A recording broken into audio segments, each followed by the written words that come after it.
Міржақып Дулатов күлмеңіздер кәріге. Бір кісінің екі баласы болыпты.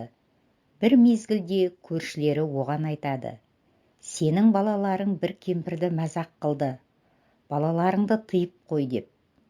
Әкесі балаларына ұрсады. Балалар да мұнан бұлай кісіге күлмеске уәде береді.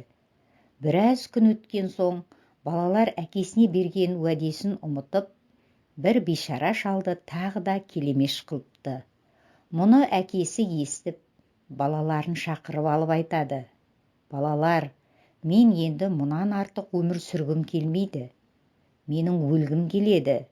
Егер өлмей, қартайғанша тұрсам, сендер секілді бір ақмақ балалар, анау күнгі шал мен кемпірге күлгендерің секілді маған да күлер деп қорқамын. Балалары ұялғаннан қызарып, не қыларға білмей, содан кейін кәрі кісілерге күлуді тіпті қойыпты.